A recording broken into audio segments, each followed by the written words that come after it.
Un buque de guerra estadounidense ha atracado en Puerto España, capital de Trinidad y Tobago, en un momento de creciente tensión con Venezuela.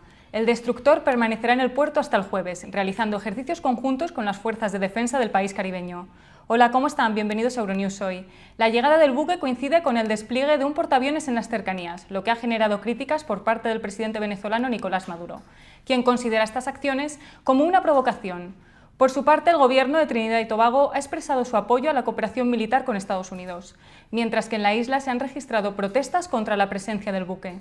Y nos quedamos en América, donde el presidente argentino Javier Milei y su partido, La Libertad Avanza, han ganado las elecciones legislativas de mitad de mandato con más del 40% de los votos, superando a la coalición peronista Fuerza Patria. Este resultado fortalece la posición de Milei en el Congreso. Por otro lado, aquí en Europa, los servicios de inteligencia alemanes alertan sobre el uso por parte de Rusia de agentes desechables en Alemania. Estos son civiles reclutados a menudo a través de redes sociales para realizar tareas como sabotajes, espionaje o propaganda a cambio de dinero. Su función es ejecutar acciones concretas sin involucrarse en la estructura de inteligencia rusa, lo que dificulta su identificación y seguimiento. Este enfoque responde a las dificultades de Moscú para desplegar agentes profesionales en Europa tras la expulsión de diplomáticos rusos desde el inicio de la invasión en Ucrania. Les contamos todos los detalles en nuestra página web. Comenzamos con el informativo. Un buque de guerra estadounidense ha atracado en Puerto España, la capital de Trinidad y Tobago, este domingo, provocando protestas de grupos opositores y de la ciudadanía. El USS Gravely, un enorme destructor de misiles, realizará maniobras militares conjuntas con el ejército trinitense hasta el jueves, según ambos gobiernos. La isla sur de este país caribeño se encuentra a escasos kilómetros de la costa de Venezuela. La llegada del Gravely se produce mientras aumenta la tensión entre este último país y Estados Unidos tras el asesinato extrajudicial de más de 40 personas en las últimas 2 semanas en aguas internacionales y junto a las costas de varios países sudamericanos. Los manifestantes en Puerto España consideran la medida como una vulneración de su soberanía. En declaraciones a Associated Press, estos afirman que su país no está en venta, que las vidas caribeñas no son daños colaterales y que la paz nunca debe reemplazarse por el poder. La primera ministra trinitense ha valorado el atraque del Gravely en Puerto España, mientras otro portaaviones también se acerca a Venezuela. El Departamento de Agricultura de Estados Unidos ha anunciado que la ayuda alimentaria pública para familias vulnerables, que recibe hasta un 12% de los estadounidenses, no se distribuirá a partir de este fin de semana, a medida que se prolonga el cierre del gobierno por la falta de acuerdo para aprobar los presupuestos. El aviso se produce, además, después de que la administración Trump se negase a recurrir a unos 4.200 millones de euros en fondos de contingencia para mantener estos beneficios del programa conocido como SNAP hasta noviembre. Con 1 de cada 8 estadounidenses utilizando SNAP para comprar comida, sus perspectivas preocupan profundamente a los estados gobernados tanto por demócratas como por los republicanos.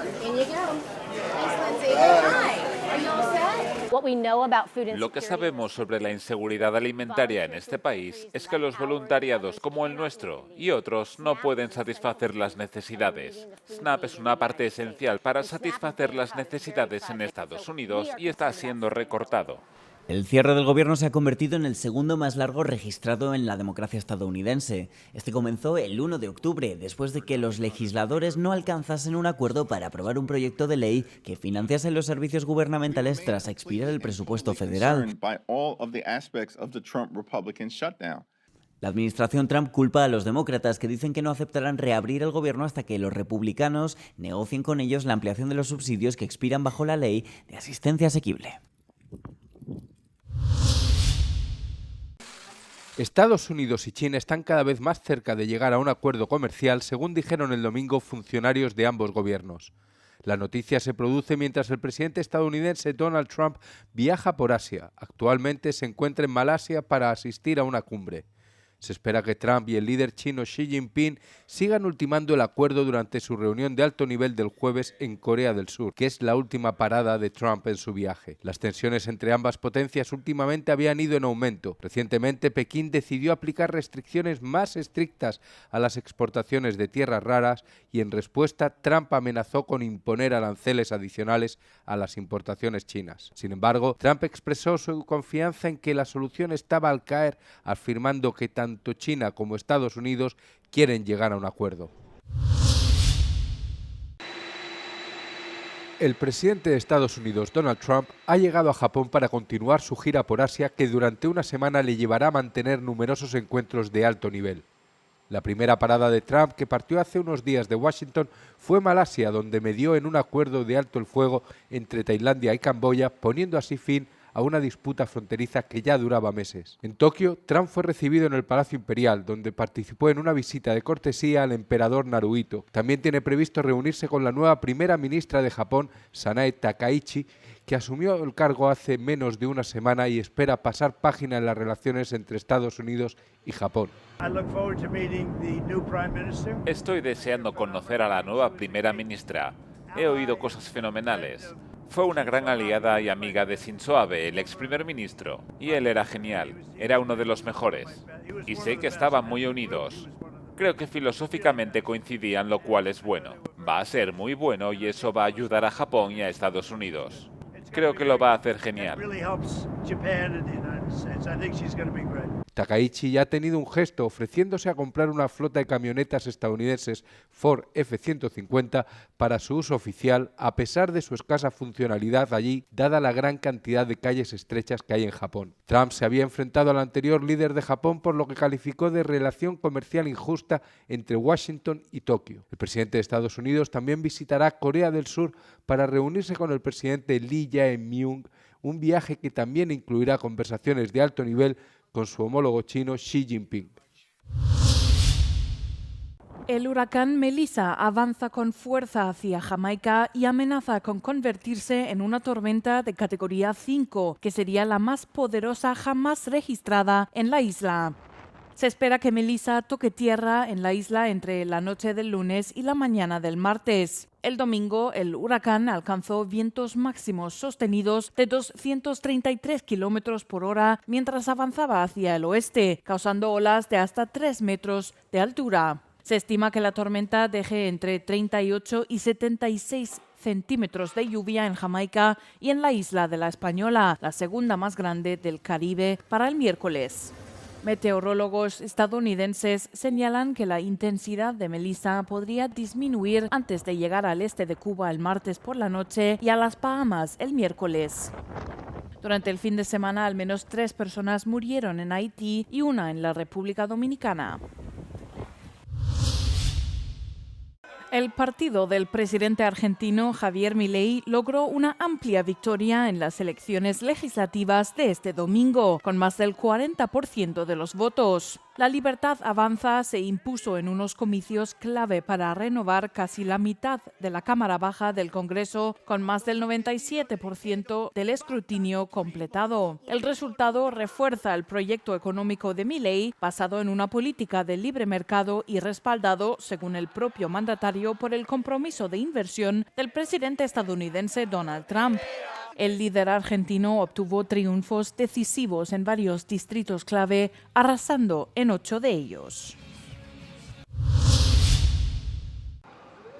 La presidenta de la Comisión Europea, Ursula von der Leyen, ha declarado que la Unión Europea está trabajando en una estrategia para dejar de depender de China para sus materias primas críticas. La estrategia responde a la decisión de China de aplicar restricciones más estrictas a las exportaciones de tierras raras. Si se tienen en cuenta que más del 90% de nuestro consumo de imanes de tierras raras provienen de importaciones de China, se ven los riesgos para Europa y sus sectores industriales más estratégicos. Von der Leyen dijo que el objetivo del plan es garantizar el acceso a fuentes alternativas de estos minerales, que son clave para las industrias de la Unión Europea como la automoción, la defensa, la tecnología ecológica y los sectores digitales. El plan, que recibe el nombre de Resource EU, buscará cooperaciones con países como Ucrania, Australia, Canadá, Kazajistán, Uzbekistán, Chile y Groenlandia. La policía francesa ha detenido a 2 sospechosos del robo de joyas en el Museo del Louvre de París la semana pasada, informan los medios de comunicación locales. Los 2 hombres, uno de los cuales intentaba embarcar en un avión en el momento de su arresto, podrán ser interrogados por las autoridades durante 96 horas antes de tener que presentar cargos. Tesoros valorados en 88 millones de euros fueron sustraídos del museo más visitado del mundo el pasado domingo, cuando 4 ladrones irrumpieron en el edificio por un balcón y a plena luz del día ante el estupor de decenas de visitantes. Se llevaron varias joyas históricas, todas ellas relacionadas con la realeza francesa del siglo XIX. El robo ha sido visto por algunos como una humillación nacional y ha suscitado dudas sobre la seguridad del museo. Tras permanecer varios días cerrado, el Louvre ha movido el resto de las joyas a una cámara acorazada del Banco de Francia. En una sentencia histórica, un tribunal de París ha condenado a Dahbia Ben-Kigued, de 27 años, a cadena perpetua sin posibilidad de libertad condicional por la violación, la tortura y el asesinato de Lola Davié, de 12 años de edad, en 2022.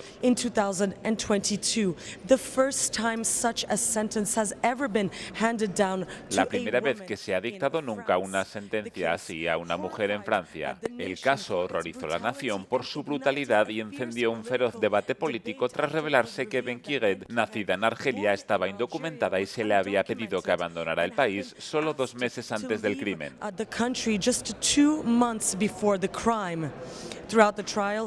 Durante todo el juicio, Dahbia Ben-Kigued no mostró ninguna emoción mientras se leía el veredicto, un escalofriante contraste con el dolor de la familia de Lola. La madre y el hermano de la menor rompieron a llorar mientras el recuerdo del padre de Lola, que murió el año pasado tras recaer en el alcoholismo, permanecía en la sala.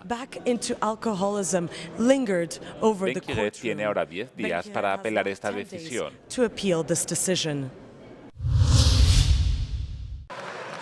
La candidata independiente de izquierdas, Catherine Connolly, se convertirá en la 10ª presidenta de Irlanda tras ganar las elecciones por una aplastante victoria. Obtuvo el 63% de los votos de primera preferencia, una vez excluidos los votos nulos, frente al 29% de su rival, Heather Humphreys, del partido centro-derecha Fine Gael. Connolly, de 68 años, ha prometido ser una voz para la paz y basarse en la política de neutralidad irlandesa. Y juntos podemos dar forma a una nueva república que valore a todos, que valore y defienda la diversidad. Y eso requiere confianza en nuestra propia identidad, nuestra lengua irlandesa, nuestra lengua inglesa y la nueva gente que han llegado a nuestro país. La exabogada ha criticado duramente tanto a la Unión Europea como a Estados Unidos y ha denunciado los planes de la Unión Europea de aumentar el gasto militar. Las 2 enormes torres de refrigeración de la antigua central nuclear de Gundrenmingen, en la región alemana de Baviera, fueron destruidas el sábado a mediodía en una demolición controlada. La central había sido un importante punto de referencia en la ciudad durante casi 6 décadas, generando numerosos puestos de trabajo e impulsando la economía de la ciudad. Sin embargo, la retirada de las torres de refrigeración forma parte del proceso de abandono de la energía nuclear en el país. Ambos reactores llevaban ya varios años cerrados. Tras la demolición del sábado, continuará el desmantelamiento de la central, cuya finalización está prevista para 2040. Las fuerzas de defensa rusas han probado con éxito un nuevo tipo de misil capaz de cubrir una distancia de al menos 14.000 kilómetros, según afirma el Kremlin. Durante una visita a un puesto de mando de las tropas que combaten en Ucrania, el presidente ruso Vladimir Putin saludó los logros militares de su país.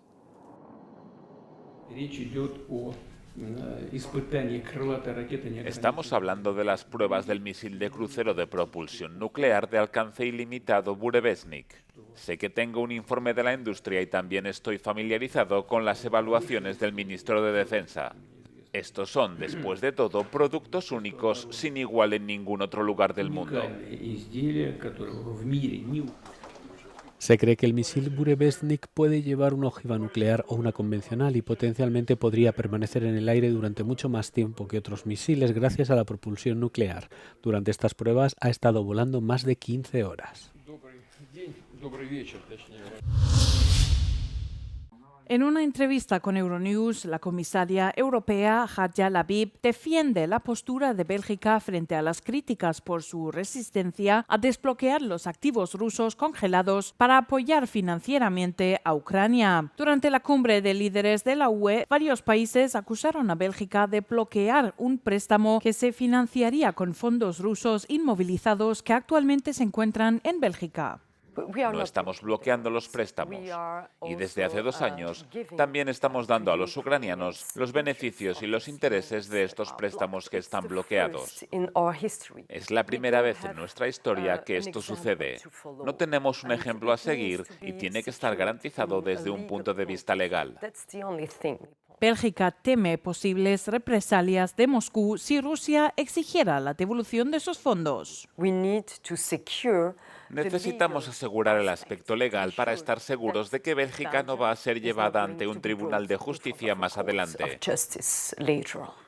El debate sobre el apoyo financiero a Ucrania se retomará en diciembre.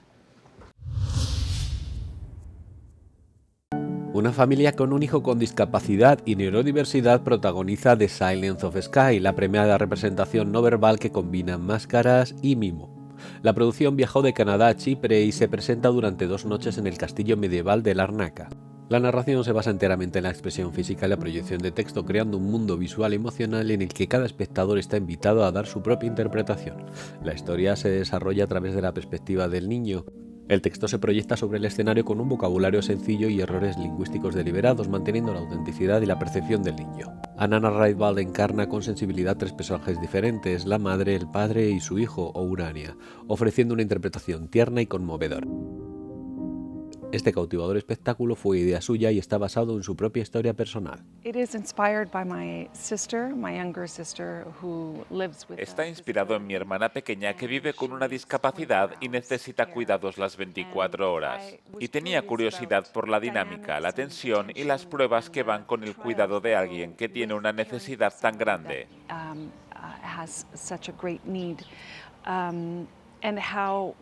Y cómo mi propia familia logró hacerlo con tanto cuidado y con tanto amor, viendo todos y cada uno en la familia crecer exponencialmente dentro de nosotros mismos.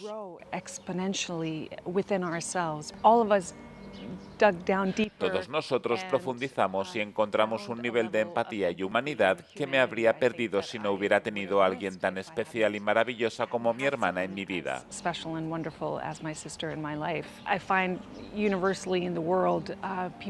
Creo que la gente tiene mucho miedo de tener un hijo divergente o un hijo que no encaja en el molde de lo que todos somos. Y esa ha sido mi manera de decir que estos niños son como ángeles, nos enseñan más que cualquier otro niño acerca de cómo ser más humanos.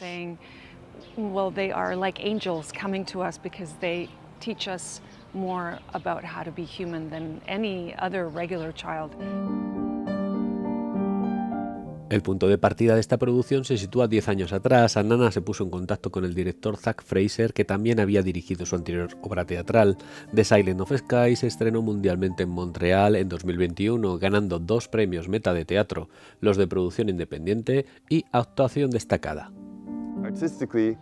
Artísticamente, Anana tiene su propio universo y su propia manera de explorar. Y me gusta pensar que cuando trabajo con Anana es algo así como un maravilloso instrumento musical que ya es un instrumento musical increíble. Y luego mi trabajo como director son toques muy ligeros, solo para afinar la dirección de la pieza en términos de la historia y los temas. Es realmente una historia familiar. Se trata de encontrar el amor incluso en tiempos difíciles.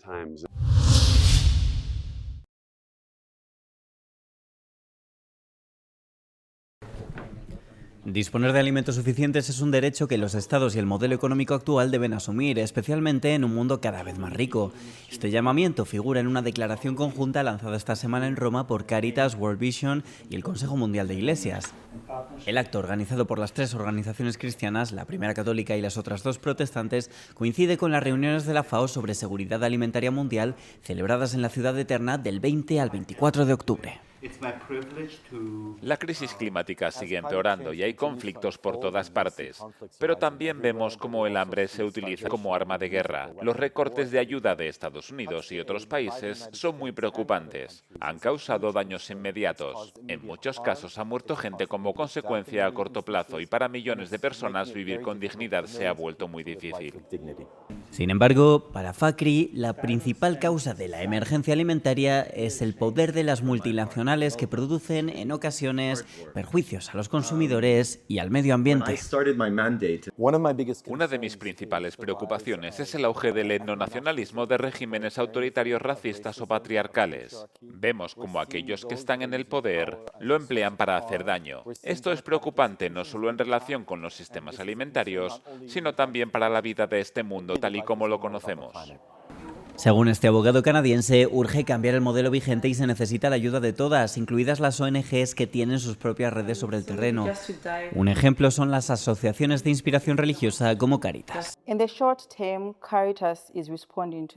A corto plazo, Caritas está reaccionando a la crisis alimentaria con nuestra respuesta humanitaria y proporcionando ayuda y asistencia en forma de distribución de alimentos. En lugares como Gaza o Ucrania, estamos presentes a nivel local. La propuesta a largo plazo es reforzar los sistemas locales de producción y distribución de alimentos. Para Mubanga, otras organizaciones que cuentan con la confianza de las comunidades, como Caritas, pueden asumir un papel aún más importante. La tasa de empleo de la UE ha alcanzado un máximo histórico.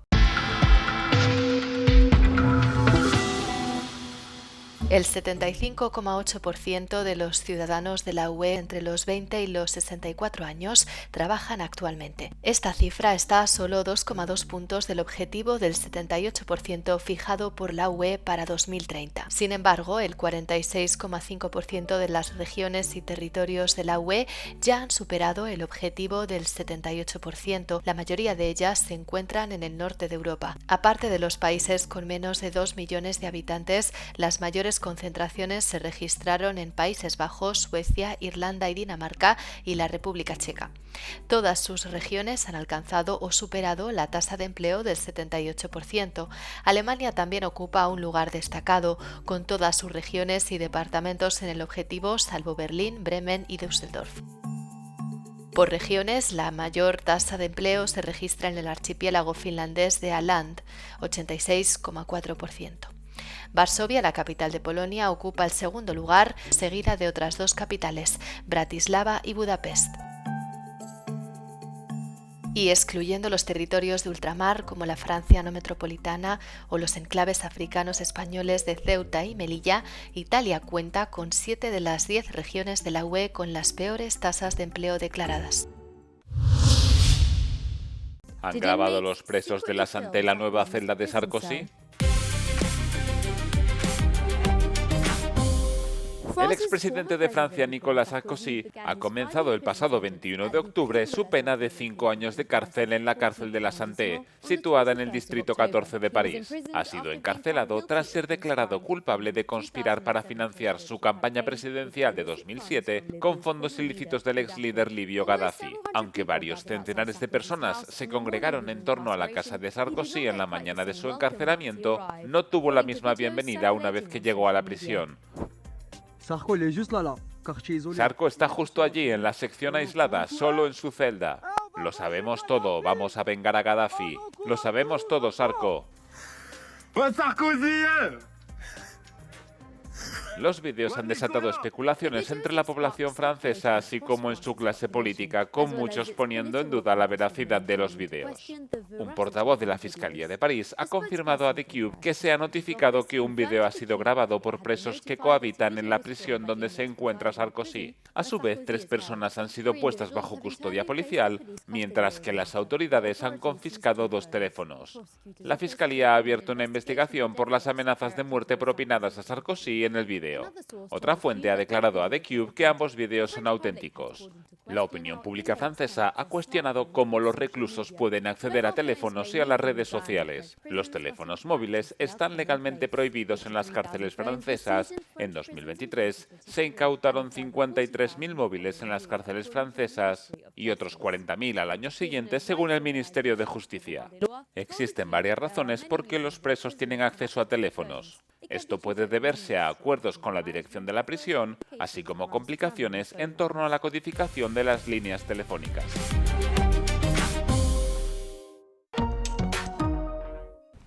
Hasta aquí las noticias, gracias por seguirnos. Ahora les dejamos con el tiempo. Como saben, pueden mantenerse informados a través de nuestras redes sociales y nuestra página web.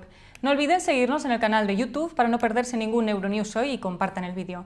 Les recomendamos además que se descarguen nuestra app para estar al día de todo lo que ocurre tanto aquí en Europa como en el resto del mundo. Tras la previsión meteorológica podrán ver el vídeo No Comment. Buen día y buena suerte. Euronews, el tiempo.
Mega Procesión 2000.